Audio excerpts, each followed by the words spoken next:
Kush i konsideron problemet e vogla të mëdha, Allahu e përfshin atë me më të mëdhat. Për të kuptuar mesazhin ndikues të kësaj thënie, do t'i drejtohemi Kuranit për sqarim. Allahu në surën Bekare ajeti 268 thot: Allahu nuk ngarkon askënd përtej mundësive të veta.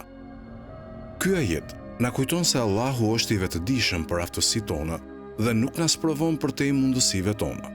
Prandaj, kur i konsiderojmë shqetësimet e vogla si të rëndësishme, ne mund t'i mëveshim vete sfida më të mëdha, si një sprovë nga Allahu. Për më tepër, në surën Inshirah ajeti 5 dhe 6, Allahu thot: E padyshim se pas vështirësisë është lehtësimi, vërtet pas vështirësive vjen lehtësimi. Ky ajet na siguron se pas çdo vështirësie vjen lehtësimi dhe çlodhja.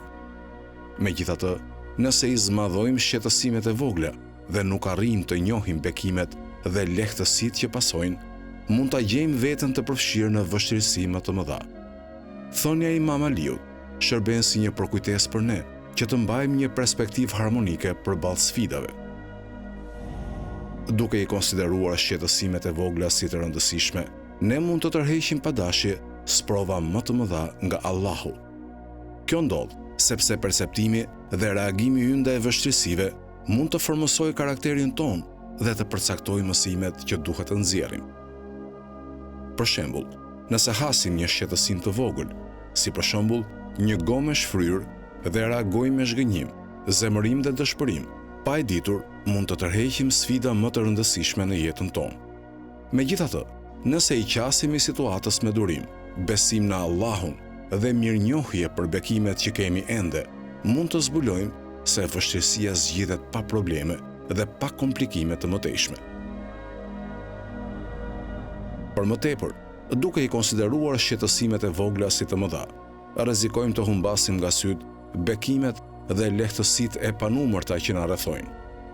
Ne mund të shfrytëzohemi nga negativiteti dhe të dështojmë të vlerësojmë mirësinë në jetën tonë.